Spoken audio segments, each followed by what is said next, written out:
शंकराचार्य के हिसाब से ये जो दुनिया हमारी है, ये भी एक तरह का सिमुलेशन है।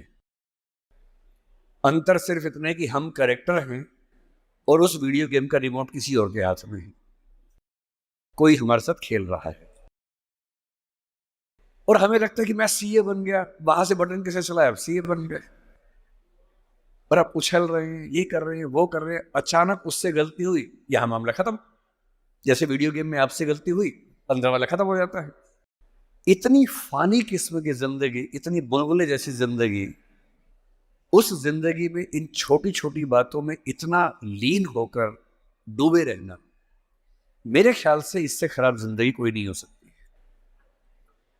और इसलिए जो करना है वो ये है कि जिंदगी में होते हुए अपनी जिंदगी को बेहतर कैसे बनाना है। फाइनेंशियल चीजों से कंप्रोमाइज न करते हुए अपनी बाकी जिंदगी को बेहतर कैसे बनाना है। और जिंदगी बेहतर है यानी इसके 4-5 पैरामीटर्स हैं। सबसे गहरा पैरामीटर ये है कि आपके पास जीने का कोई पर्पस है या नहीं, और है तो कितना बड़ा पर्पस है। कुछ लोगों के पास होता है, मुझे सबको हरा देना है, फर्स्ट आना है, 1 करोड़ कमाना है, ठीक है, पर्पस है, पर ये पर्पस बहुत दूर तक हेल्प नहीं करेगा। इससे बेहतर पर्पस होता है एक समय के बाद कि आप अपनी क्रिएटिव इनसाइट को आगे बढ़ाएं। मैं ऐसे कई सीएस को जानता हूं जो सीए हैं, पर उनको लगा कि मेरी जिंदगी इतनी सीमित नहीं है, मुझे कुछ और करना चाहिए। तो उनमें से एक शेखर कपूर बन गया। उसने मिस्टर इंडिया फिल्म बनाई, बैंडिट क्वीन बनाई, कितना कमाल किया। एलिजाबेथ फिल्म बॉलीवुड में बनाई। वो चार्टर्ड अकाउंटेंट है, पर उसको एक दिन समझ में आ गया कि मेरा सीए वाले काम से ना जिंदगी कमाल की नहीं हो पाएगी। ठीक है, मैं कुछ कुछ कर लूंगा, लेकिन वैसी नहीं हो पाएगी जैसे मैं चाहता हूं। और बहुत सारे सीए हैं। एक सीए को लगा कि मुझे देश को भी सुधारना चाहिए, वो सुरेश प्रभु बन गया, रेल मंत्री बन गया। एक और सीए को लगा कि मुझे एक नई पॉलिटिकल पार्टी में ईमानदारी का संदेश लेके जाना चाहिए, वो राघव चड्ढा बन गया। इतने सारे सीएज हैं। कोई पॉलिटिक्स में आ गया, कोई उद्यम में चला गया। एक सीए बाहर से पढ़ के आया, उसको लगा मुझे तो मीडिया की दुनिया को रेगुलेट करना है, अच्छा बनाना है। उसने एक मैगजीन शुरू की, इंडिया टुडे, और धीरे धीरे वो आज तक का मालिक बन गया। अरुण पुरी, वो भी सीए है। क्यों सीए होके ये मान लेना है कि मेरी जिंदगी इतनी ही है। एक यंग सीए सिद्धांत चतुर्वेदी फिल्मों में इतना सुंदर एक्टर बन के आ गया है। अभी वो गली बॉयज में आया, शानदार एक्टिंग करता है। एक सीए को लगा कि मुझे केवल अकाउंटिंग नहीं करनी है, मुझे तो कुछ बड़ा काम करना, स्टार्टअप करना है, वो मोतीलाल ओसवाल बन गया। इतने बड़े बड़े सीए, कुमार मंगलम बिरला एक सीए हैं और सीए से पूरा साम्राज्य खड़ा कर दिया। एक सीए को लगा ये सब छोटा है, मुझे देश के लिए काम करना है, देश के लिए मर मिटना है। और आज से 2 महीने पहले उसने देश के लिए अपनी जिंदगी बलिदान कर दी। कर्नल मनप्रीत सिंह, जो कि सीए थे, वो भी चार्टर्ड अकाउंटेंट था। मेरी पहली आपसे गुजारिश ये है कि सीए बनने के बाद अपनी क्रिएटिव इंस्टिंक्ट को मरने मत दीजिए। कुछ क्रिएटिव, कुछ भी हो, वो क्रिएटिव हो सकता है कि आपको पेंटिंग करना पसंद हो, आपको पोएट्री पसंद हो, आपको फिल्म बनाना पसंद हो, फिल्म देखना पसंद हो, कुछ ऐसा। क्योंकि जो क्रिएटिव नहीं है, कई थिंकर्स कहते हैं कि जानवरों के पास भी 5 सेंसेस होती हैं।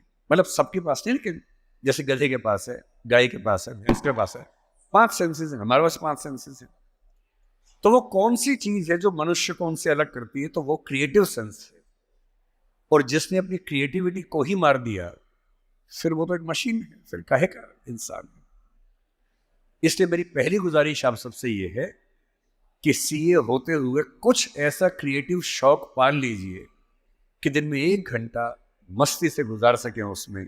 वो कुछ भी हो, फिल्म देखने से लेकर कविता लिखने तक, पेंटिंग करने तक, कुछ भी हो। गाना हो, गाना सीखिए, सिंगिंग सीखिए, इस उम्र में सीखिए, तबला बजाना सीखिए, हारमोनियम सीखिए, गिटार सीखिए।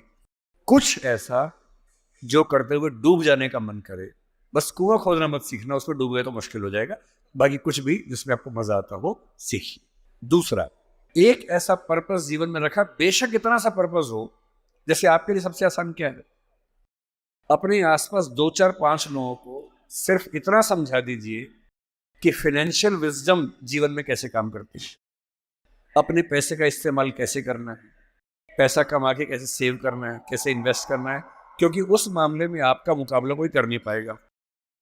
या अपने घर के आसपास 3 4 गरीब बच्चों की पढ़ाई का खर्चा उठा लीजिए, उनसे हफ्ते में बार मिलते रहिए, और आप पाएंगे आपके चेहरे पर पहले से ज़्यादा चमक आनी शुरू हो गई है, और आपको कंपटीशन, परेशानी, वो जो नफरत का माहौल दिन भर होता है, इसको हरा दूं, उसको हरा दूं, इस सब से मुक्ति मिलने लगी है, और आप अंदर से एक बेहतर इंसान बनने के प्रोसेस में आ रहे हैं। तीसरी बात, आप कितने भी सफल हो, यदि आपके जीवन में कुछ खास रिश्ते ऐसे नहीं हैं, जिन रिश्तों के साथ, चाहे वो प्रेम का हो, विवाह का हो, भाई का हो, बहन का हो, दोस्त का हो, जिनके साथ आप अपने मन की हर बात खुल के कर लेते हैं, तो आपका फाइनेंशियल अकाउंट चाहे कुछ भी हो, दरअसल आप एक दिवालिया इंसान हैं, बैंकरप्ट इंसान है। आपके अकाउंट में कितने जीरो हैं वो काम नहीं आएगा, आपकी जिंदगी का जीरो बहुत बड़ा है। इंसान को इंसान बने रहने के लिए कम से कम 2 3 ऐसे रिश्ते चाहिए होते हैं जहां वो पूरी तरह से सहज होकर रह सके, जहां उसको पर्दा न लगाना पड़े। हम सब दिन भर पर्दे लगाते रहते हैं, खुद को ढकने में लगे रहते हैं। जब भी किसी से बात करते हैं खुद को छिपाते ज्यादा हैं, सामने कम लाते हैं, क्योंकि समाज का उसूल ऐसा होता है। कोई तो ऐसी जगह हो, कोई तो ऐसा इंसान हो जहां आपको पर्दे की जरूरत ना हो, आप खुल के अपने मन की बात, हर बात कह सके।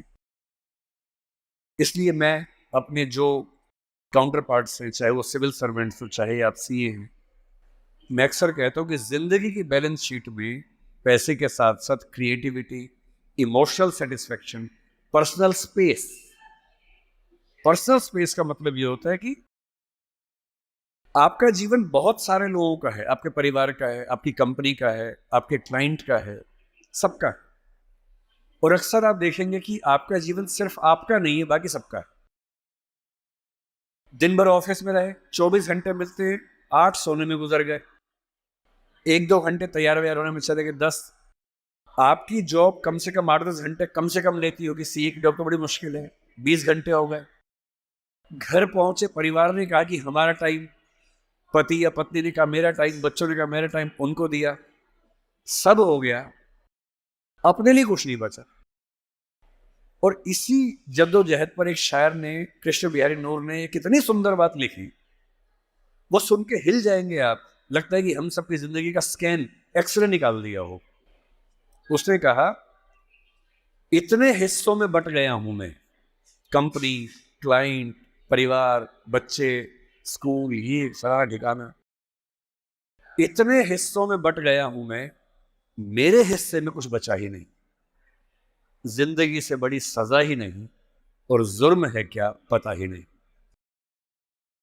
तो जब जिंदगी के अपने हिस्से आप बांट रहे हो सबके लिए, हो सके, मैं तो करता हूं रोज, हो सके तो रोज कम से कम आधा या 1 घंटा सिर्फ अपने लिए रखना है, जिसको मी टाइम कहते हैं आजकल के लोग। वो मी टाइम कैसे आ सकता है? उसका एक आसान तरीका ये है कि जब आप घर से ऑफिस, से ऑफिस से घर जाएं, अगर खुद ड्राइव करते हैं, वो मी टाइम हो सकता है। उसमें फोन को ऑफ कर दीजिए, अपने आप से बात करते हुए चलिए, अपने आप से सवाल, अपने आप से जवाब, अपने आप से ठहाका मार रहे हैं, कुछ सोच रहे हैं, उधेड़ बुन में हैं। अगर वो नहीं मिलता टाइम, तो घर पे या ऑफिस में कुछ आधा घंटा निकालिए, कागज पेन लेके बैठिए, कुछ पॉइंट्स नोट कीजिए, और रोज सोचिए कि आज का दिन मेरी जिंदगी को किस तरह से कंट्रीब्यूट करता है, अगर करता है या नहीं करता है।